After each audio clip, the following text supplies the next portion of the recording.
I'm here with Manolo and Barrister and the skull that we can use as a visual aid as Manolo shows us how to correctly fit the Cavesson to a horse. Thank you.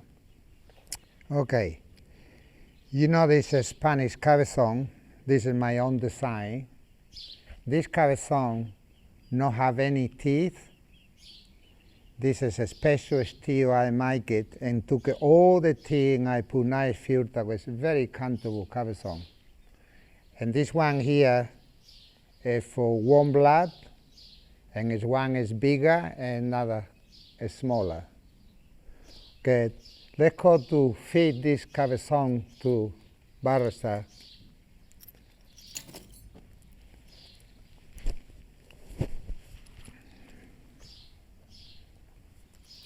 Okay.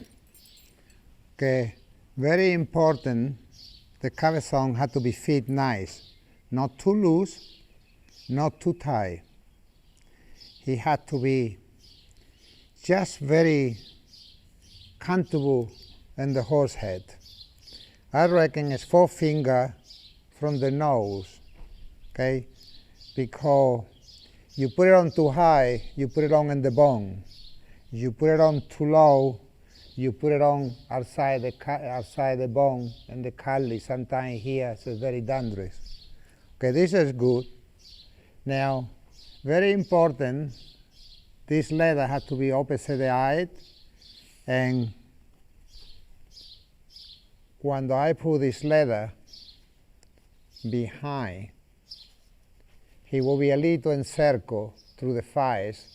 That's why this not going inside the eye, because it's not tight, it's a little loose, and this and lunge, sometimes he will roll.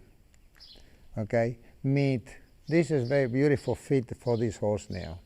There, not too high, not too low, that's perfect. Not too tight, not too loose. And the same time is a little tight here and circle. This coming a little bit, you can see, is a finger from the ear. That means he will not push the ear forward. He has plenty of room to be able to move in the ear any way he likes. He will be very comfortable. And he no noise. So what we're looking at is with many horses, particularly male horses, we can look at the teeth in order to help us fit the Cavesson. You want to be able to identify the canine teeth as well as the first premolar. And the space between the first premolar and the canine is approximately where the Cavesson should fit. In between. In between. Okay, this teeth here is in the end, this bone, and here, when they start the molar, is in the bikini, this bone. That means he could be in between, and this is very good fit, because that's in between, yes? Yeah. Yeah. You want to be careful not to have the Cavesson too far up the face, because the upper teeth are wider than the lower teeth.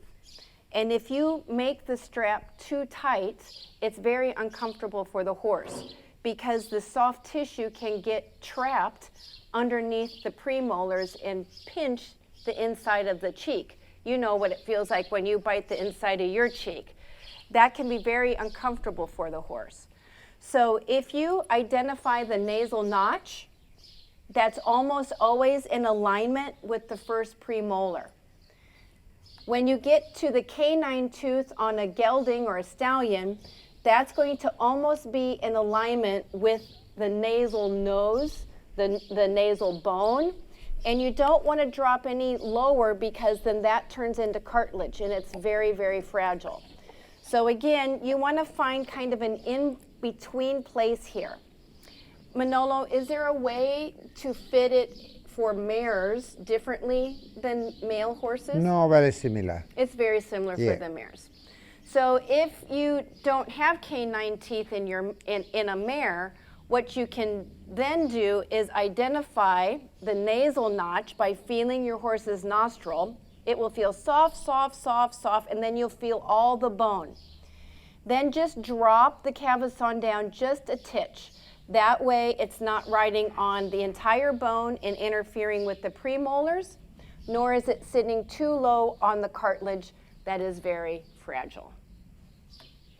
And the good thing with the Cavesson for lunging, you organize the horse better than a halter. Because when you lunging underneath with the halter, he will pull the thighs out, and it's no benefit. But if you put the lead in front of the nose, you'll be able to bend the thighs a little bit. Until you bend the head a nice wide flexion, he will bend the other 7 vertebrae and the neck.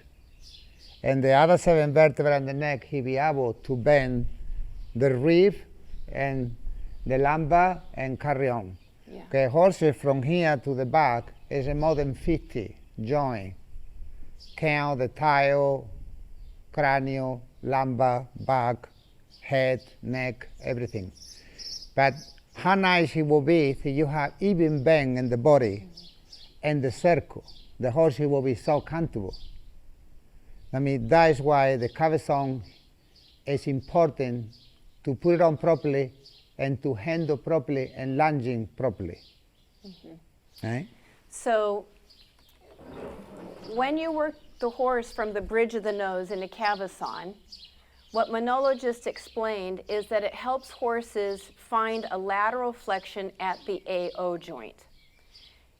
Very common is if you lunge in a halter and you twist the horse from underneath the chin, what it will do is it will not articulate the AO joint, rather it articulates the next joint, which is the AA joint, which is responsible for the twisting or the horse being lunged with the nose poked out or the nose poked in. So when the horse produces a correct lateral flexion, it looks like this. And that is what the Cavesson makes it easy for the horse to understand, lateral flexion, as opposed to tilting or twisting at the AA joint between the atlas and the axis. We want the horse to give a lateral flexion between the first cervical vertebrae called the atlas and the base of the horse's skull. And that's why the Cavesson is such a subtle and useful tool that Manolo uses so masterfully. I'm happy with that. Me too. Thank you very much. Thank you.